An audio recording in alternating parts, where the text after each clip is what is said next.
Coming out today. My name is Gisela Marroquin. I'm the community organizer for the Lower Hudson Valley chapter of the New York Civil Liberties Union. Today, I stand here in solidarity as a member of the Westchester Coalition for Police Reform. Collectively, we are voicing our concern for the continued misconduct of law enforcement officers and police departments throughout Westchester. For years, we have endured the loss and pain of innocent members of our communities due to abuse at the hands of law enforcement. These tragedies that the headlines have captured, Mr. Kenneth Chamberlain of White Plains, Pace University student DJ Henry, Irma Marquez from Yonkers, Samuel Cruz from New Rochelle, Officer Ridley in this very town, expose how racial tensions shape interactions between police and civilians, but sadly do not reveal the true extent of the problem. What is also not revealed is the extensive damage to the survivors and trauma that becomes inherent in our communities, perpetuating a sense of fear and marginalization. These situations remind us that the historical burden of people of color remains alive in our neighborhoods. Failing to establish a system of accountability allows for a uniform to become legitimized as a symbol of violence. We cannot allow this to happen. If we are to break the patterns that allow power and privilege to victimize our families, neighbors, and friends, we must demand change from those who are hired to keep us safe, for our sake and theirs as well. These changes need to be instituted on various levels and are critical to rebuilding community trust in law enforcement and eradicating the forces that divide us and disrupt our ability to feel safe and free. The Westchester Coalition for Police Reform is here to demand changes in the deficiencies identified in handling cases of police misconduct, the recruitment and in-service training of our officers, action related to the lack of diversity among police officers and leadership, and the racially disparate enforcement of low-level offenses. To speak on the specific demands of the coalition and on the county level and on the state level, please welcome Stephen Glusker, member of Westpac Foundation, one of the coalition's member agencies.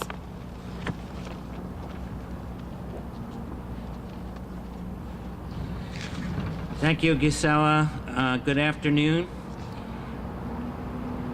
Often when we talk, and when the coalition talks or some of our members talk, the question is, what do you want? What are you asking for? So these are some of the objectives of our coalition.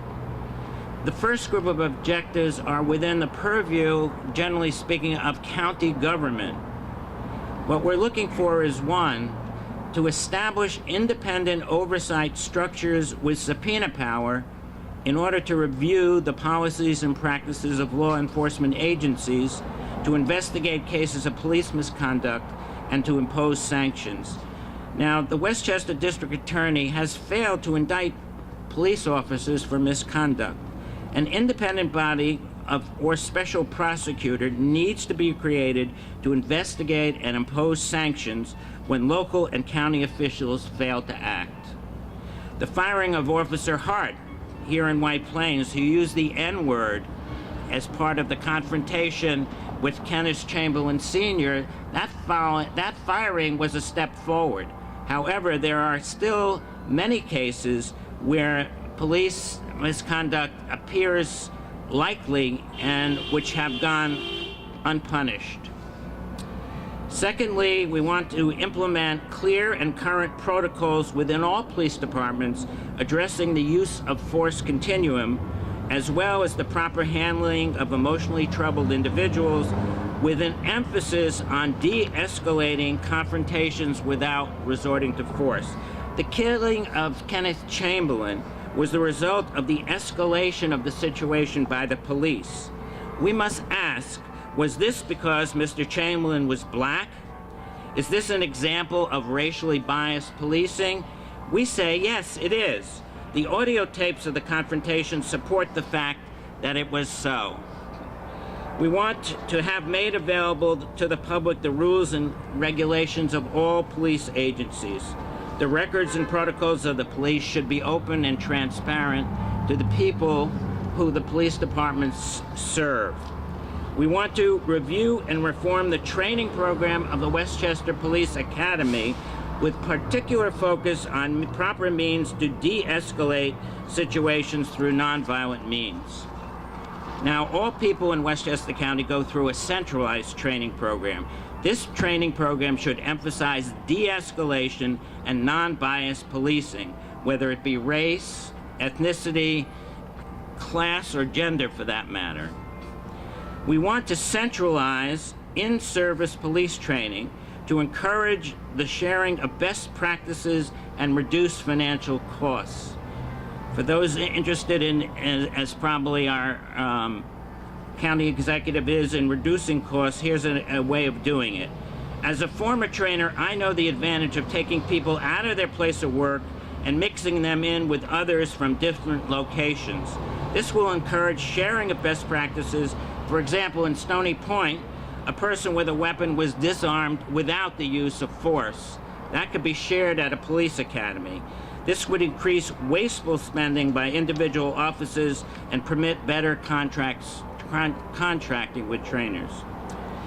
We want to also have an increase in outreach efforts to recruit from a diverse officer applicant pool so that police departments more accurately reflect the communities they serve. We want to also have the county reassess its promotion policies in order to advance more African American and Latino officers into positions of leadership. The other local goal is to expand the use of crisis intervention units throughout Westchester. These units, I believe, have been cut back, and they need to be restored and expanded. Finally, our state objectives are to establish a special prosecutor to investigate and discipline police misconduct. Unfortunately, at the county level, our district attorney has failed to indict any police officers for possible crimes that they have committed. So it may be necessary, to a certain degree, to go to the state level where there's less of a conflict of interest between the local police and the local district attorney. We also, on a state level, want all police interrogations recorded. We would like to cut down on the number of custodial arrests where police have the discretion. And we do also want to close the loophole that treats possession of small amounts of marijuana differently, depending on whether or not it is in public view, if anything, a citation versus a misdemeanor. Those are the goals of the coalition. Those are the goals that we will pursue with our local board of legislators, some of whom we've already contacted. Thank you. Next, we would like to have Lena Anderson, the president of the White Plains Greenburgh branch of the NAACP. Please come up. Thank you. Thank you. Greetings on behalf of New York State President Hazel N. Dukes and our regional director, Wilbur Aldridge of the NAACP. The goals of this organization are congruent with our mission, which is to address injustice. And I'm here today to support this movement for police accountability in Westchester. It's this time of the year, after Dr. King's birthday, that we celebrate his life's work, and we recount his many pronouncements against injustice. And although some conditions have improved, the quality of life is still marred with social injustice. So if you really want to honor Dr. Martin Luther King Jr., I'm appealing to our community to get involved. If you really want to honor Dr. Martin Luther King Jr., show up. Show up for community meetings. Show up at the police department. Show up in Janet DeFure's office. If you really want to honor Dr. Martin Luther King Jr., speak out against the failure to discipline rogue police. Speak out against what we're calling stop and frisk or shop and frisk. You're giving your dollars to people who follow you, who detain you. Stop shopping. We're asking you to speak out against standing your ground, walking and driving while black. We're asking you to stop and look around and be part of the solution. Stop dwelling in a zone of comfort. Dr. King was one who said that we cannot expect the oppressor to willingly give up power. We know that voting is power. However, we've watched our Supreme Court roll back the time and take away rights that were given so that we could vote. So what does that tell us? While we should not be subjected to police misconduct violations, we got to speak out against it, or it will continue to happen. You have to wonder yourself whether the police are permitted to violate you, or whether they can just get away with it. Do not think for a second that the police have a legal right to violate you, arrest you without cause, or beat you without justification, or come into your home and shoot you like an animal. They do not have such a right. Dr. King reminded us that our lives begin to end the day we become silent about things that matter. We're all here today to tell you this matters. We cannot allow police misconduct to continue as an accepted practice. Yes, we are advocating training. Yes, we're advocating changes that mean a better quality of life for all. And as Dr. King says, the measure of a man is not where he stands in moments of comfort and convenience, but where he stands in times of challenge and controversy. We urge you, come on out, be part of the solution. Thank you, Lena. Yay. Next, we have Sandy Barnaby, a member of the Anti-Racist Alliance.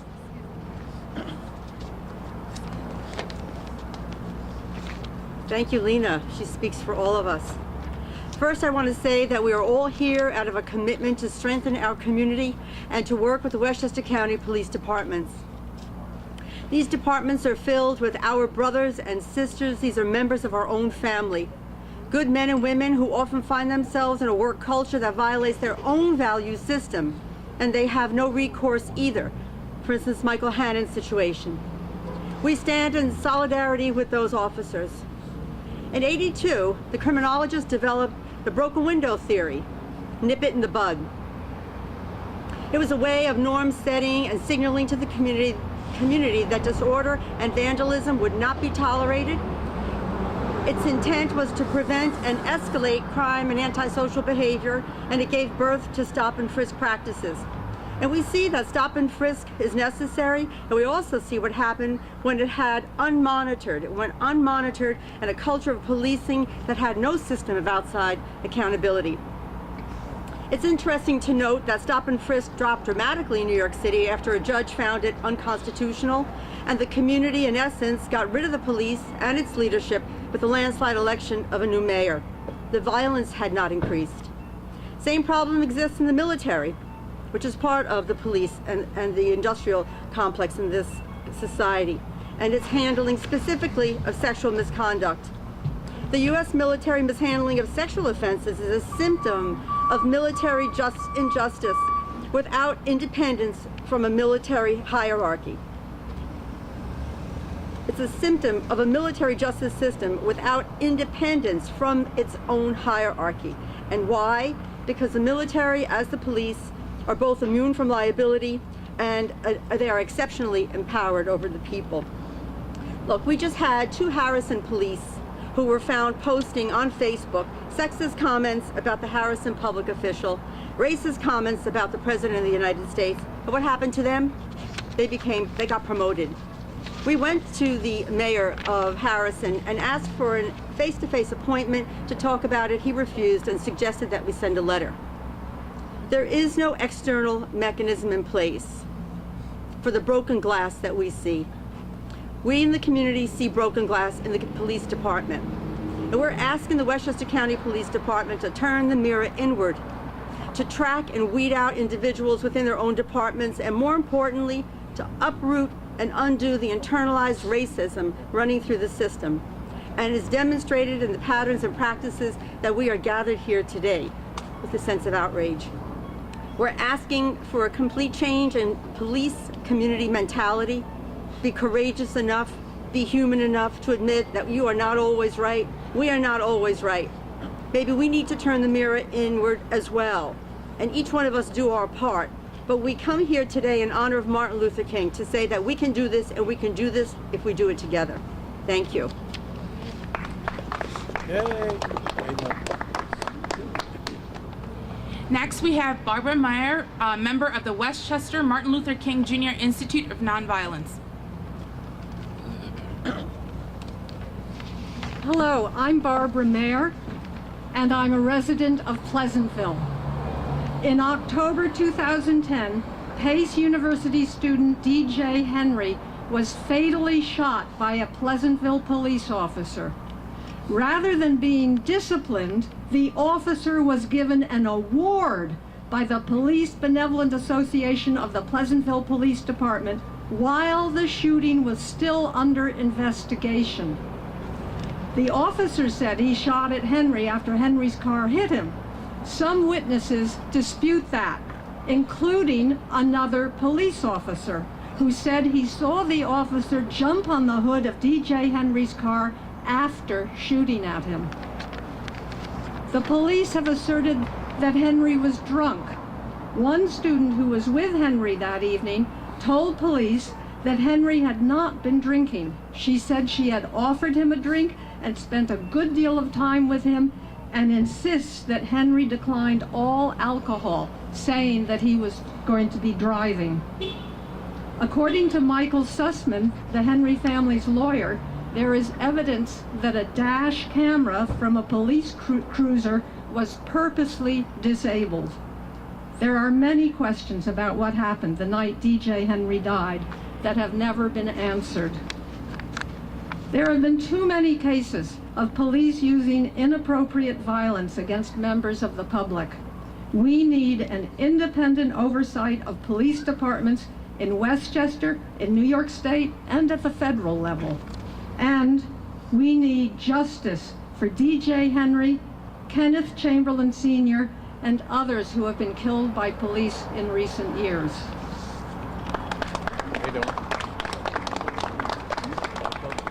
Next, we have Rev Karen Eiler, pastor of the Memorial United Methodist Church.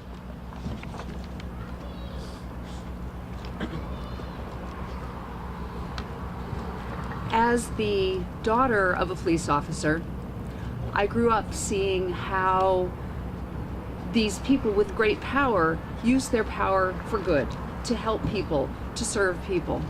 I also saw abuses of that power as I was growing up, because in fact, it is human nature, if we can get away with something, to go ahead and get away with it. As a representative of the faith community, I call us to bring our power as a community to stop this, to make it impossible for this power to be abused, because it is the special responsibility of those with power to use it to help, and only to help, those without power. And so I call people of faith to come forward to speak about this, even if it is not your own personal problem, even if you think it doesn't affect you. What affects any of us affects all of us. And so the faith community is working for truth and justice for all, for reconciliation, and for the proper use of power. Thanks be to God. Next, we have the Honorable Sonja Brown from Westchester Rise. And I asked to use the word honorable because I am an elected official, and we need more elected officials to stand up. Way too often, the police are seen as oppressive instruments of state rather than as protectors of citizens' rights, leading to widespread human rights violation and denial of justice. We are demanding systematic reforms of police organizations so that they may act as upholders of the rule of law rather than as instruments as the current regime. The need to mobilize public support for police reform is necessary. The need to examine police accountability issues and political interference is detriment to the survival of our communities. But it takes a village of men, women, children, citizens, faith-based group leaders, elected officials, community leaders, and activists, gay, straight, black, white, yellow, red, green, the strong, the weak, the meek, the working class, middle class, and low class, the employed and the unemployed, those who are behind prison walls, and those who are free from the judicial system. This movement, Police Accountability, is in need of those who are not afraid to stand up and say, enough is enough. But there is always room for those that are scared. Room to partner you with strong people, as together we stand up for what is right. We can't defend our rights without full participation. We cannot fight a system by replicating its attitudes, its practices. We cannot demand from society that we cannot also create amongst ourselves. To our elected officials and our leaders, it is not our job to make you comfortable with our conditions. It is not our job to find our own way into your organizations. It is not our job to say what you want to hear and to leave our particular needs and experiences out of discussion. Civil rights is the collective responsibility of the entire community. Police abuse, brutality, misconduct leave those who survive injured and traumatized. Some say almost worse than being dead. So let us build the strongest resistance to police accountability by ever increasing the circle, by standing, sitting, rolling arm in arm in solidarity, a strong movement that cannot afford to leave, ignore anyone behind. A movement that needs everyone's voice and everyone's story. And the recognition of MLK and all those who fought before us and those who continue to fight. And I would ask you to join me. When I say we shall, I need you to say overcome. And it's a shame that over 40 years that we still have to chant this wonderful chant. We shall overcome. We shall overcome. We shall overcome. Thank you. How you doing? Next, we have Priscilla Reed. She is the Westchester coordinator of the Westchester Coalition Against Islamophobia.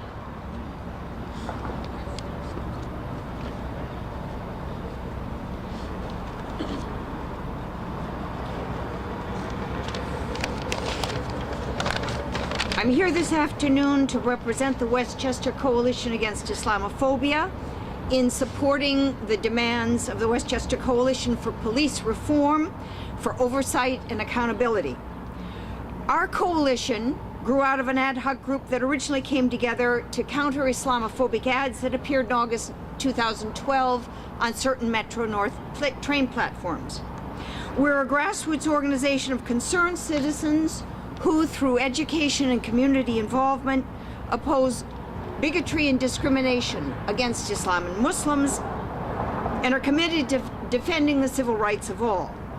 Although our focus is Islamophobia, we're acutely aware that prejudice and discrimination don't respect boundaries and tend to metastasize. I'm reminded of the quotation from Protestant pastor Martin Niemöller, who spent the last 7 years of his life in a concentration camp because of his steadfast defiance of Nazism. He said, "First they came for the socialists and I did not speak out because I was not a socialist. Then they came for the trade unionists and I did not speak out because I was not a trade unionist. Then they came for the Jews and I didn't speak out because I wasn't a Jew. Then they came for me and there was no one left to speak out for me." We believe in the coalition that a threat to any of us is a threat to all of us. Like other racial, ethnic, national, religious, sexual communities, Muslims have experienced bias, intimidation, harassment, and physical assaults. In the context of counterterrorism, they've also been subjected to profiling, surveillance, entrapment, unjust detention, mistreatment, including torture. The same kinds of problems that we've all gathered to protest this afternoon. We share the deep concerns of the Westchester Coalition for Police Reform and are here to support its demands. We look forward to continuing to stand together.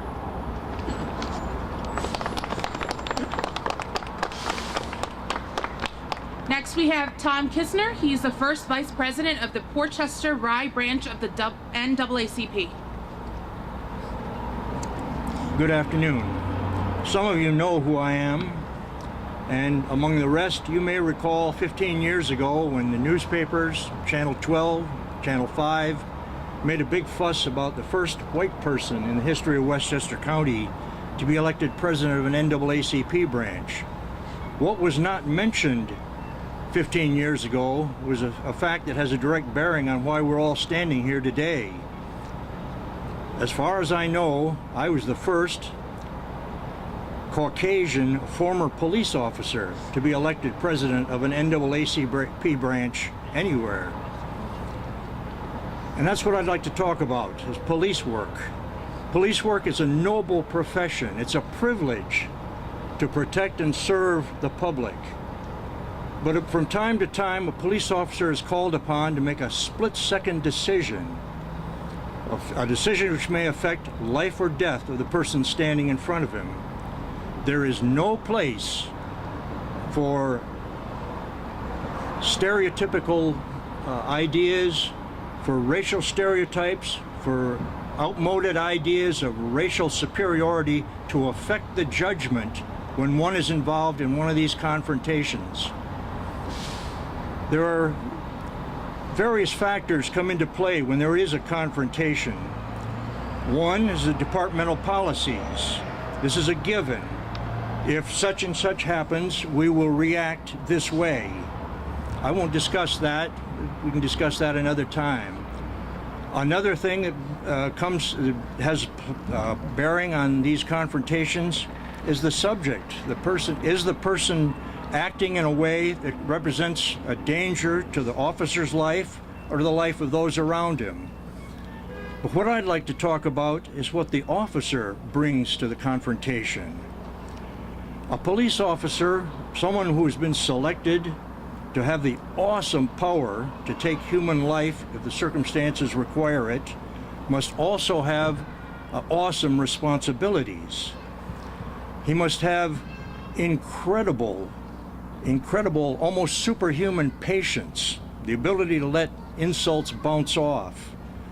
When someone challenges my authority, refuses to obey a legitimate order, he's challenging my authority, and this causes the minimum annoyance, and in worst cases, outright rage. I don't have time to tell you how I happen to be so remarkably well informed on this subject from my own experience, but just let me know. I'll let you know that a patient and calm person like me, those of you that know me, even I could succumb to this rage if the circumstances came to it. If it could happen to me, it could happen to anyone. Another thing you need, if you're an officer, is you need the incredible wisdom to know what is the right thing to do in this case. If you have the authority to take a human life, you must also have the wisdom to know when not to take it.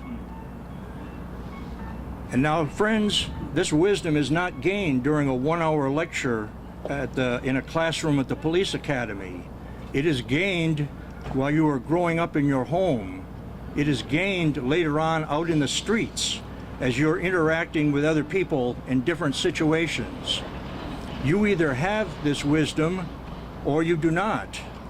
And if you do not, you really should be in some other profession. Thank you. Lastly, we have Mr. Damon Jones. He's a New York representative of Blacks in Law Enforcement of America.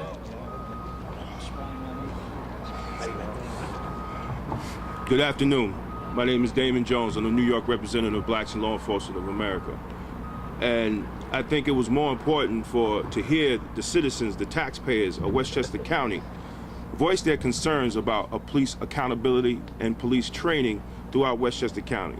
It's just not one city's problem. It's just not Yonkers' problem, White Plains, Mount Vernon.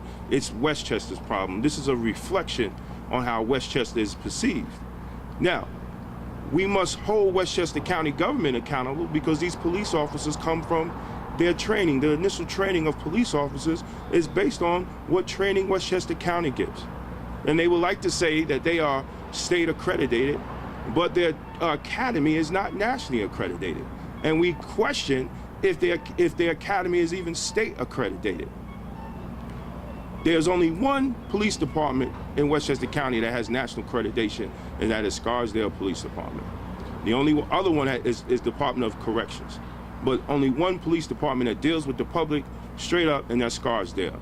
And we hardly hear a peep from any in Scarsdale's police department. So maybe these other chiefs that's in the Chiefs Association should take note from what's going on in Scarsdale.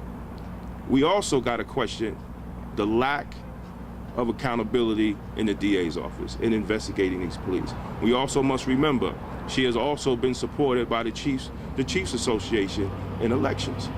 So is there a conflict of interest? Of course there's a conflict of interest. Because when it's come to having properly investigating, then she falls back and she refers the investigation back to the police department in question. Now, the press that's here should ask if the testimony of the lieutenant in the DJ Henry shooting was false. If Officer Beckley said that what he told the lieutenant was not proper, then why haven't the DA's office reinvestigated? Because they went to the grand jury on the basis of the reports of the lieutenant. So now we know that it's false. Now we know that the lieutenant lied. Now we know that Officer Beckley said that the car wasn't the threat, that Officer Hess was the threat. Where is the reopening of the investigation? That's what we must ask from Janet DeFiore. Where's the reopening of the investigation? Where is their so-called integrity unit in looking into this? Where is the integrity unit is looking into it when a chief assaults an officer in the department and no charges is brought against the chief? Something's wrong here. And unfortunately, the police officers think that they're Teflon Don because charges is not being brought against them, but it's not them that they're protecting. They're protecting the department management. But at the end of the day, all these victims sue, and who pays for it? The taxpayers. For lack of proper training, for lack of accountability. Now, it wasn't hard for New York City to pass oversight for their police departments.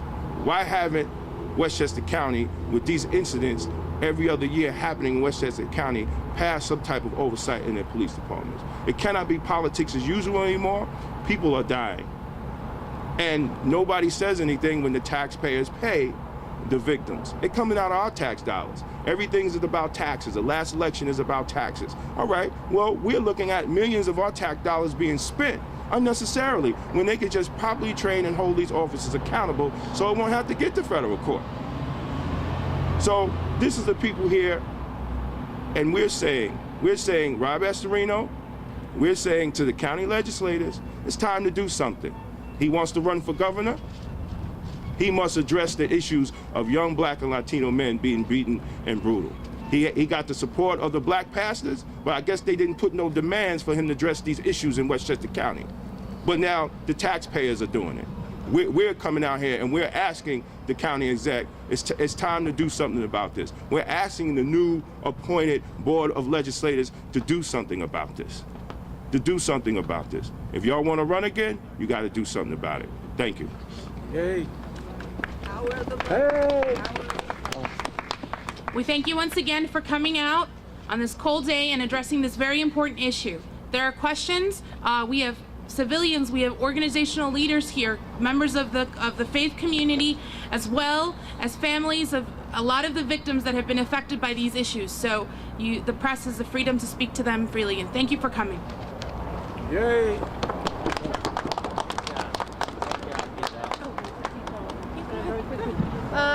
I'd like to invite all of you who came to have lunch with us at the Pace Law School cafeteria, and we can continue the conversation about police accountability. If you're free, the cafeteria is open until 2 p.m. You're all welcome, and we can get to know each other a little bit more.